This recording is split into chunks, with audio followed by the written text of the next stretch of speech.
It's hard to believe that we are less than 1 month away from the publication of our new book, Life After Cars, Freeing Ourselves from the Tyranny of the Automobile.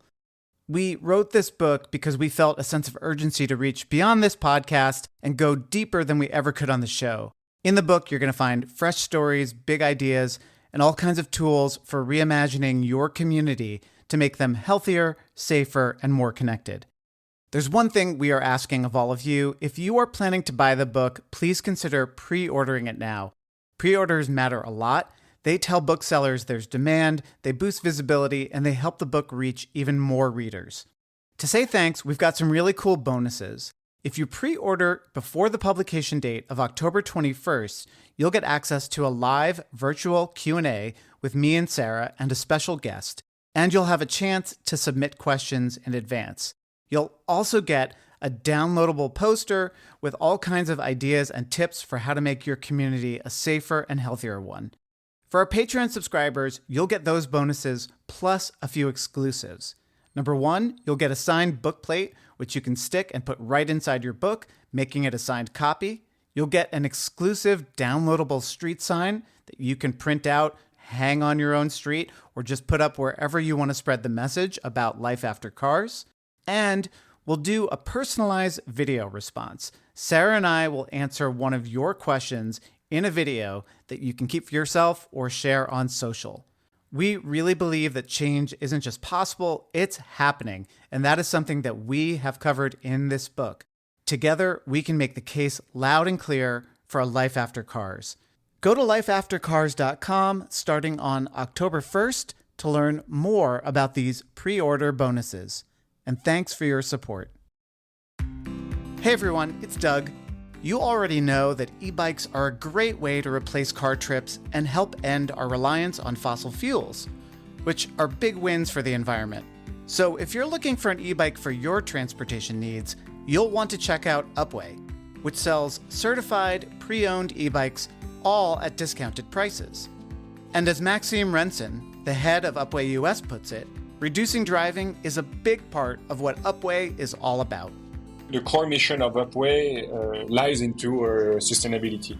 When you think about the US, where you have 80 to 85% of the car trips are below 10 to 15 miles, I think that's exactly the sweet spot of an e-bike, and you can cover all the use cases because now e-bikes, they can transport pretty heavy cargoes, they can transport kids. You can go shopping, do the groceries with your e-bike. Upway's commitment to sustainability goes beyond getting people out of cars and onto e-bikes. Our mission doesn't stop there at just selling e-bikes. We are also on a mission to reduce waste. When you think about bikes that are returned, bikes that are replaced but never reused, taking dust in the middle of a garage, sometimes thrown away, and then you just don't want your business to create even more waste. Right now, we are actually reducing it at Upway. By selling fully inspected and guaranteed used e-bikes, Upway keeps high-quality e-bikes rolling and in the hands of people who need them. Sometimes you have previous season's models that have not been sold. Sometimes there was a bit of overproduction of a specific model. And then we get also demo fleets, marketing bikes, rentals, hotel bikes, the used bikes that can be sold at a very attractive price with a warranty and good to go for the long run. Whether you're interested in sustainability, getting out of a car, or just want an e-bike at an excellent price, visit upway.co and check out the amazing selection of certified pre-owned e-bikes ready to be packed up and delivered right to your door within days. And if you're in New York or Los Angeles, you can go to an Upway Upcenter and check things out in person. Trust me, you'll be blown away by the selection. Listeners of the War on Cars can save $150 off any e-bike order over $1,000 at Upway with code WARONCARS. Reduce your dependence on cars and find the right e-bike for you at upway.co.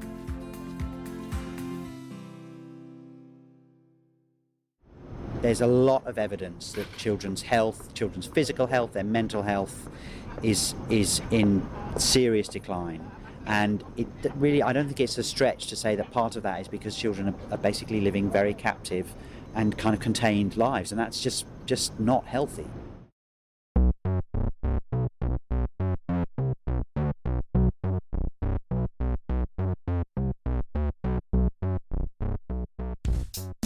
Hello, and welcome to The War on Cars. I'm Sarah Goodyear. We have a really great guest this week, and I'm excited to share our conversation. But first, just a reminder that we are on Patreon at patreon.com/thewaroncarspod. Also, you can pre-order our new book, Life After Cars, Freeing Ourselves from the Tyranny of the Automobile, wherever books are sold. Find out more about the book and our fall tour at lifeaftercars.com. Okay, let's get to it. Tim Gill is a London-based independent scholar, writer, and consultant on childhood, and a global advocate for children's play and mobility. He's the author of Urban Playground: How Child-Friendly Urban Planning and Design Can Save Cities, and No Fear: Growing Up in a Risk Averse Society. Tim and I met when he appeared on a panel with Paris Mayor Anne Hidalgo that I moderated during Climate Week in New York. When I heard what he has to say about cities and children, I knew that we had to have him on the show. So I grabbed him before he could leave New York. We talked on a bench in City Hall Park on a weekday morning, so you can hear the sounds of a city that is waking up and going to work and school in the background. It was an appropriate setting for a chat about how, by making cities better for children, we make them better for everyone. Enjoy.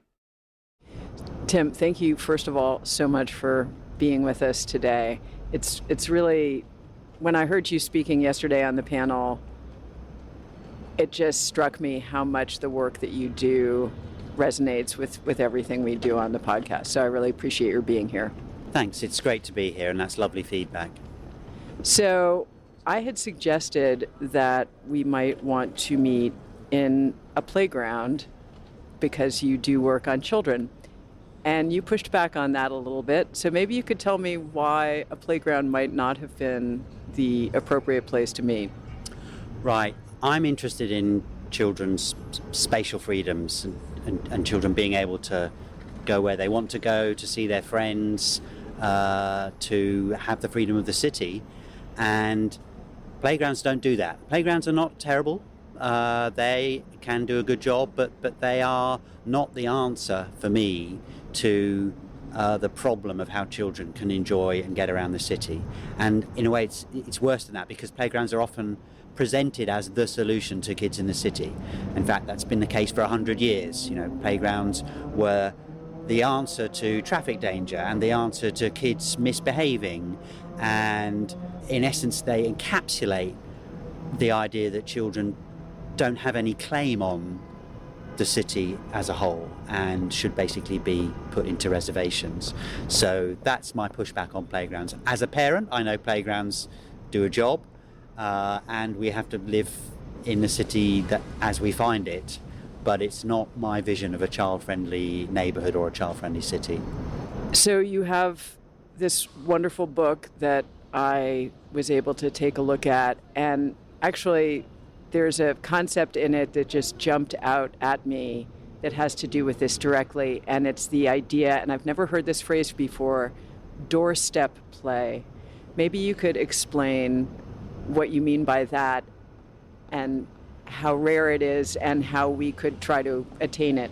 Right. It's in the phrase. It's literally when kids come out of their front door, they find a place where they can play on their doorstep. And yeah, it is fundamental to a kind of rethinking, a reconfiguring of space in the city. And I'd invite listeners to think about their own homes and what they see when they get out their front door. And I could put money on what they will see. They will see a car or many cars. And so the idea behind doorstep play is, firstly, obviously, it's just a dream for parents and children. It's especially shared space where children will find their friends and they will be able to get back home if they need to, and all of those things that take away the friction behind kids being out and playing. But it also invites us to ask some fundamental questions about how have we ended up with cities the way they are? Who decided that the space right outside our homes, which is so precious, should by default be given to the car? And on a positive note, can we figure out a different way of using that space, of configuring neighborhoods? And yeah, so that you're absolutely right. That idea of playful places right outside families' homes it's the kind of it's the dream, it's the ideal, it's the goal, and you can see that in some of the neighborhoods that I visited. It won't be possible everywhere, but it's a kind of lighthouse or a compass point for the kind of neighborhoods I want to see. So you do have many cities in the book. You've been to a lot of places. Let's start by talking about a place that you call maybe the ideal in some ways, Vauban, which is a neighborhood in Freiburg, Germany. Can you talk about Vauban, what it does and why it's so great? Right, so I'll try and paint an objective picture of Vauban. It's about, I think, 6,000 population. It's a district. It's apartment living. It's mixed use, but mainly residential. What marks Vauban out from a lot of similar areas in many parts of Europe is that it's, to all intents and purposes, car-free. Okay, so you can own a car if you live in Vauban, but if you do, firstly, you have to park it in one of 3 car barns around the edge of the district, and secondly, you have to pay quite a lot of money. So in fact, very few, I think maybe 10% of households own a car. So what that means is that in this district, 4, 5, 6-story blocks, all of the space between those blocks that would have been taken up by parked cars and moving cars is for the people. It's for children to play. It's for neighbours to meet and hang out. It's for green space. And so the streets of Vauban, as I said yesterday, they're not filled with traffic noise, but with the sound of children playing. That doorstep play is a reality for pretty much every family in this neighbourhood. And there aren't that many playgrounds, right? So there don't need to be fences around the places where kids can play because they don't need protecting from the threat of traffic. You see lots of playful features, slides and bits of woodland and sand pits and all of that, but they're woven throughout the neighbourhood along in the green space, in the parks. So it's a striking contrast, and what's really telling, I've been to Vauban twice, is that both times the number of children I've seen out and about in the neighbourhood is incredible. In fact, it's the kind of place that lots of urbanists beat a path to because it's widely acclaimed as an eco-suburb, and everybody says that what strikes them is the sheer number of children, even quite young children, out and about in the streets and squares of Vauban.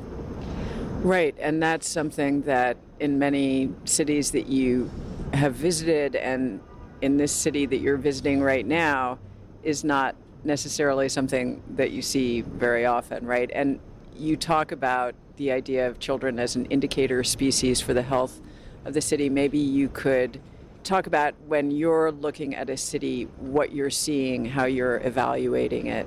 Yeah, so that's a quote from Peñalosa, Enrique Peñalosa, who I'm sure many of your listeners will be familiar with. Actually goes back to UN Habitat, I think, and I take it quite literally. If I go to a neighbourhood or a part of a city and I see children of different ages, boys and girls, with and without their parents and carers, just being active and visible and enjoying the city, then I see that as a sign of the health of that human habitat, in the same way that, if you see salmon swimming up a river, it's a sign of the health of that habitat. And so I'm looking out for children and young people, and we mustn't forget teenagers, of course, often demonized everywhere, but they have just as valid a claim on public space as the rest of us. And actually some of the worst things happen. This goes back to Jane Jacobs. She wrote beautifully about teenagers. They've always been a bit apt to be annoying and troublesome and perhaps not entirely aware of the impact of their actions on others, but it's always been like that, and it's part of being a teenager, is pushing those boundaries. And the trouble arises when we see that not as just kind of part of the normal life of the city, but as a kind of outlaw existence. I think that's her phrase, and I think that's really prescient and on the money. So that's what I look for. I look for kids, teenagers. I look for what I think of as play traces, maybe chalk drawings on the pavement, kids' bikes in front yards in neighbourhoods. If I'm in a residential neighbourhood, these things that it's almost like being a kind of a naturalist. Only the species I'm looking out for is the outdoor child. So you've spent some time in New York. Just recently, you've been out in Queens in a residential part of the city. You've been in Midtown. I'm sure you've seen other parts of New York as well. When you look at New York, what are you seeing? It's a global city. The contrast is incredible. But I'll say I was in Queens. I was in Jackson Heights just last night, and we looked at the open street. So that's 34th Avenue. It was a joy to see. And it also, it was right by a local park. The local park was buzzing. It's the first time in New York, I think, I've seen kids who weren't being closely supervised by their parents. I'm not saying the parents weren't there at all, but kids were roaming the park, coming in off that street. Incredibly diverse neighbourhood, which reminded me of a bit in that respect of the neighbourhood where I live in London. So that, I thought, this is great. I know a bit about the backstory of that street, and I just hope more people get to see it and more people get to live in streets like that in New York. But it's, again, listeners should realise you can find these maybe oases or jewels in many cities. The challenge is to kind of get those to scale, and so most of New York is incredibly traffic dominated. I'm not telling anybody anything they don't really know already. It is really striking to me as a European to see just the size of the vehicles, cars whose bonnets are practically up to my chin, never mind the height of an 8-year-old. That is actually crazy. And you have terrible stats on road danger, on child pedestrian deaths. I'm sorry to say, the USA is an outlier. Every other nation is doing much better. I'm hesitating because there's still too many kids dying on the streets of Germany and in the Netherlands and in the UK. We're not there yet, but things are going so badly in the wrong direction here in the USA, and I can see that from my experiences of walking the streets of New York. So, that is a real battle. But I think the other thing, I love coming to the city, and there's so much energy, and there's so much a wish to just make the city better and to figure out how to live in the city in a healthy and a positive way. And I think that I'm also picking up on as a real source of hope to make the city better. So you talk in your book about another city that went from being less than ideal for children to being much better, and that's Rotterdam in the Netherlands, which I've never been there, but you say that it kind of cuts against the stereotype of the bike-friendly Netherlands city that we all know and aspire to, and that it's a much more car-centric city, and because a lot of it was destroyed during World War II, and so the rebuilding was done during that very auto-centric period. And I believe in 2006 it was named the worst city in the Netherlands to bring up. That's right, yeah.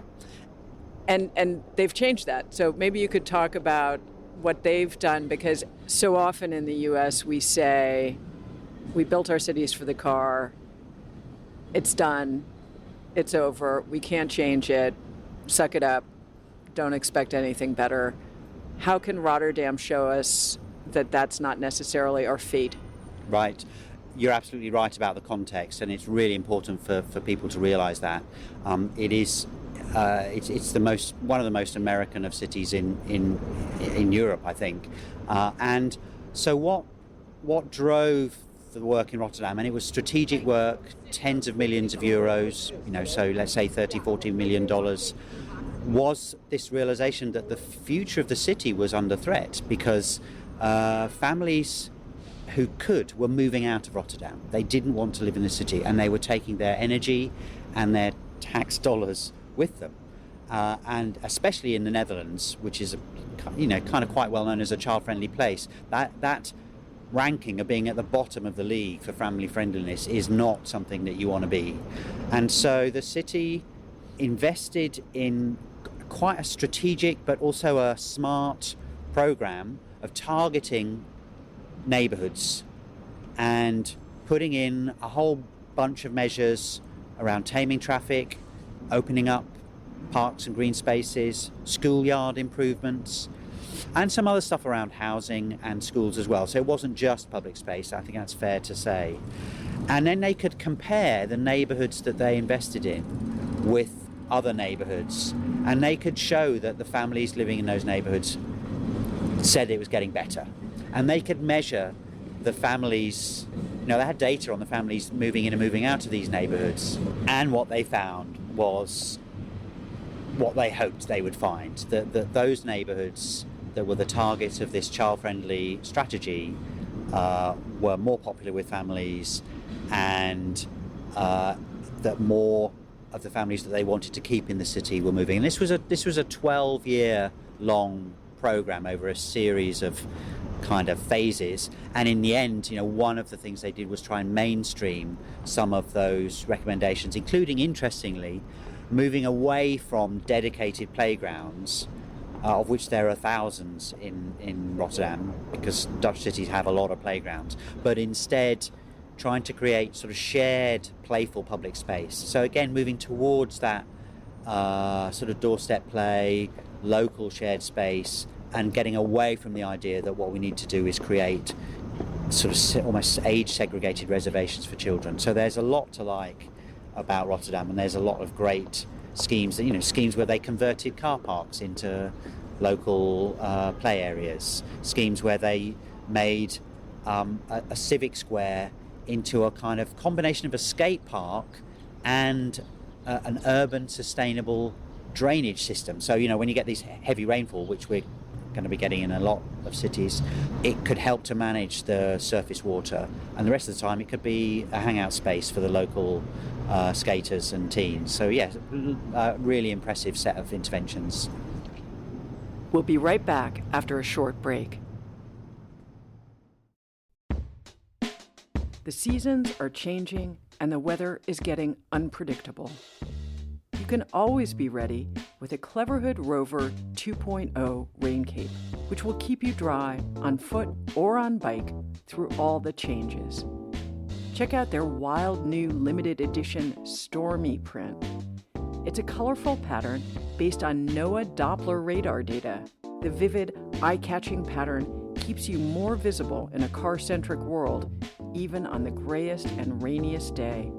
For 15% off everything in the Cleverhood store, head to cleverhood.com/waroncars and enter code LIVABLECITY. That's cleverhood.com/waroncars, code LIVABLECITY.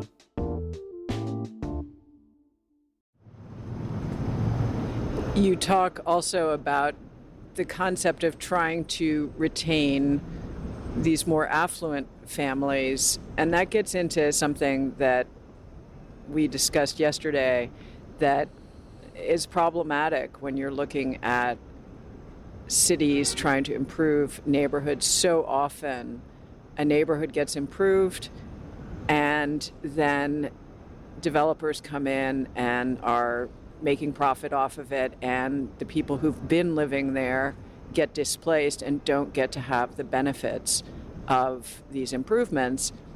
How do we work against that narrative? What can planners do to make sure that everybody in the city is getting these amenities and this way of life? Because in the United States, and I say this often on the show because it drives me crazy, walkable neighborhoods have become a luxury good in this country. And that's a terrible thing, and it leads to a perpetuation of the distrust in the planning process that also can create a lot of obstacles when cities are trying to make positive change. So it's a really important question, and I think there are two things I'd say. First, programs that aim to improve neighbourhoods, make them more child-friendly and walkable, need to be alive to the equity issues. And I think that means working with underserved neighbourhoods to figure out how they can benefit from some of those changes.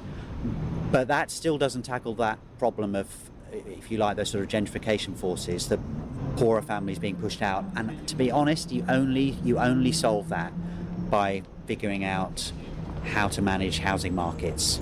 If you don't have a way of reining in the market forces that end up with rents going up and families having to move out, if you don't do that, then that is what is going to happen. So now it's a bit above my pay grade to get into the details of housing markets, but I certainly, I've been, one of the cities that I've recently visited, so it isn't really in my, it has a very brief mention in my book, but it's Vienna. And one of the remarkable things about Vienna, which is a big city, is the humane, equitable way in which its housing market works, essentially because the city itself has a huge say and a huge direct ownership and management of housing in the city. I can't remember the proportions, but it's a big proportion. Many middle-class families will live in effectively subsidised housing. And we see something similar in the Netherlands. We just heard yesterday from the Mayor of Paris that she's also massively increased the proportion of social housing. I think that's the only way you get a long-term solution to that problem of the increasing gap between the rich and the poor in cities. Anything else is it's tinkering on the edges, and it can even be counterproductive. I mean, funnily enough, here in New York, I went to see a superblock scheme that was put in by I.M. Pei, the famous architect, in Crown Heights in the 60s. And I happened to find out about this through very, just weird, and I don't know if anybody knows about it, but reading back on the history of it, it had big ambitions to do a kind of Barcelona-style makeover of a whole, 3x4 city chunk of the city, and it kind of went awry, and it ended up being very, very modest but still interesting changes in the streets. And kind of reading between the lines, what went wrong is that it was very top-down. So, the decision makers had kind of, in effect, decided for the people living in that neighbourhood that their problem was not enough green space or too many cars, and there wasn't really any dialogue with people about whether that might be their priority or how it fitted in with their concerns. And this was a poor neighbourhood, so that's a kind of I think probably a lesson in how not to carry out a public space intervention in an underserved neighbourhood. That's my guess anyway.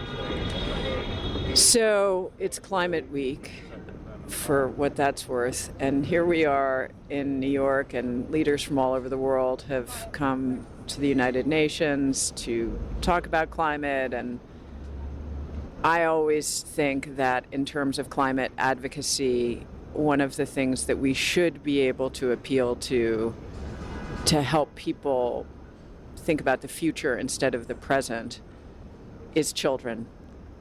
So maybe you could talk about how making things better for children not only makes cities better today and improves the quality of life for everybody, but how it helps us to think in terms of the future and how we can make that a better future rather than a disastrous future. How do children help us understand that? I think that when we bring children into any big conversation, I mean sort of figuratively, when we start thinking about children's stake in cities or in the planet, we cannot help but think about the longer term. I mean, it's axiomatic. It's self-evident, and we also, because we can't help but think about our collective responsibility. Children, of course, individual children are, belong in families, but we have a social responsibility for children that's long recognised. And so bringing children into the picture shifts us away from a kind of a me and a now focus, and instead we start thinking about us and later. And that shift, those two shifts, I think are fundamental to overcoming some of those barriers that stop effective action on the climate, on public health in cities, on air pollution. We need to frame these topics, these big challenges, in a way that helps us to feel a shared responsibility for them, and also that gives us hope that we can make a difference. Actually, I am quite hopeful, and for me personally, that, and it may seem weird saying that given some of what's been happening and being said at the UN, but some of the bigger picture changes around the climate are encouraging. I'd urge people to look at what's happening around energy generation. In closer to my own sort of topic area, there are now a really significant number of cities that are reining in on car growth, that are putting in incredible amounts of bike lanes, that are improving public spaces. It's not just Paris. I mentioned Vienna, where there are smaller cities, Regensburg in Germany, Leeds in my own country of England. These conversations, they're kind of unstoppable. It won't be all cities, and it won't be all at the same pace or to the same extent, but these changes are reaching a critical mass, I think, and that's what gives me hope that what I'm doing and what I'm arguing for is kind of landing on fertile ground. If you could say something to the average person on the street about how to look at the city through the eyes of children, or the suburb, or the car-centric town, how would you talk to people about literally using children as a way of understanding what the challenges that face us are and how we can meet those in a positive way? Firstly, I'd invite people to think about their own childhoods, and think about what the kind of places they used to play, how they got around their neighborhoods, and maybe for younger listeners, talk to your parents about how they did that, and just open up a conversation about the everyday freedoms in our lives and in children's lives in days gone by, and think about what that might mean now for children who very clearly do not have that same freedom. And I guess I'm saying first thing is let's recognize we have a problem here, and I don't want to end on a downbeat note or be too downbeat, but there's a lot of evidence that children's health, children's physical health, their mental health is in serious decline. And it really, I don't think it's a stretch to say that part of that is because children are basically living very captive and kind of contained lives, and that's just not healthy. So let's recognize that that's happening, and that part of the reason that's happening is because the human habitats we're creating that children are growing up in are not very healthy. They're not allowing children to gradually grow, get a sense of their own agency, develop meaningful connections with the people and places around them, see their friends, have a social life IRL, that instead these are habitats of pushing children online, where if nothing else they actually can have some kind of social life. So let's see we've got a problem, and then let's figure out and look around to find examples of what might help. And that will be different in different neighborhoods and communities. It might be something as simple as figuring out the traffic flow around a neighborhood. It might mean thinking about school streets programs, which are spreading really fast around the world, where you effectively close the streets outside of schools to car traffic, maybe for an hour or two a day, or maybe, as they have in Paris, 24/7. It might be looking at opening up local pockets of land that are near to where families live, so they don't have to get in a car and drive miles to a park that takes half an hour to get to and is just basically a big hullabaloo.